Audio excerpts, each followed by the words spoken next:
Earth is steadily becoming more uninhabitable for us. It can be because of many reasons, ranging from carbon dioxide levels increasing, climate change, and many more problems.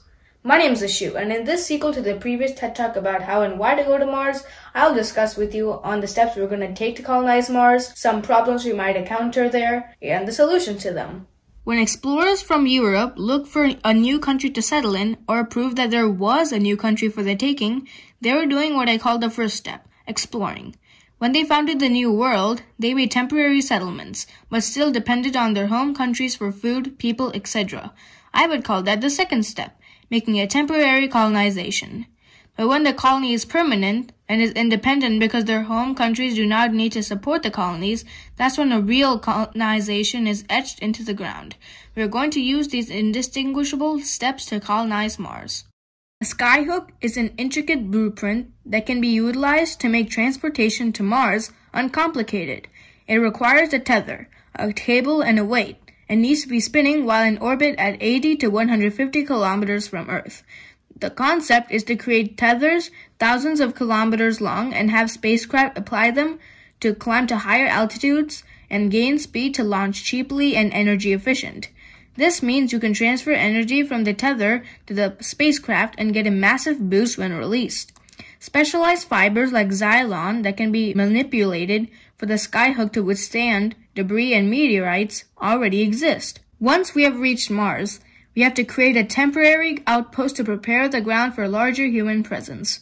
This will be an incredibly tremendous assignment because Mars is extreme. How extreme? Unfortunately, Mars is actually a freezing, radioactive desert where the ground is poisonous and breathing is impossible. Some additional challenges we need to tackle are that Mars is energy lacking, Mars dust is poisonous and is electrostatically charged, which means it sticks to everything, Mars's gravity, and feeding our crew. We can cover our habitat with layers of frozen CO2 and soil to shield ourselves from the radioactivity coming from outer space. Since breathing is impossible, we can create an artificial atmosphere within our habitats.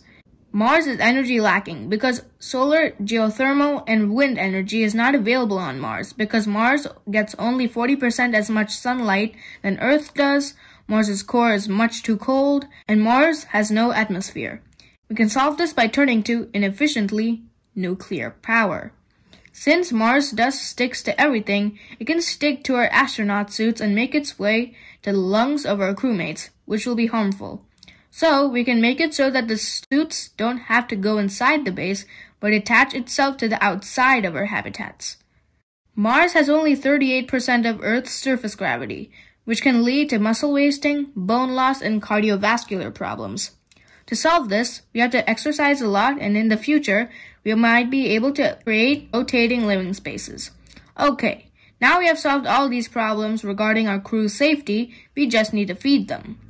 We can use aquaponics to raise fish and plants together, which can make our astronauts' meals healthy and varied. And there you have it, a Mars base that can survive as it's getting a continuous supply of resources, parts, nuclear fuel, and crews.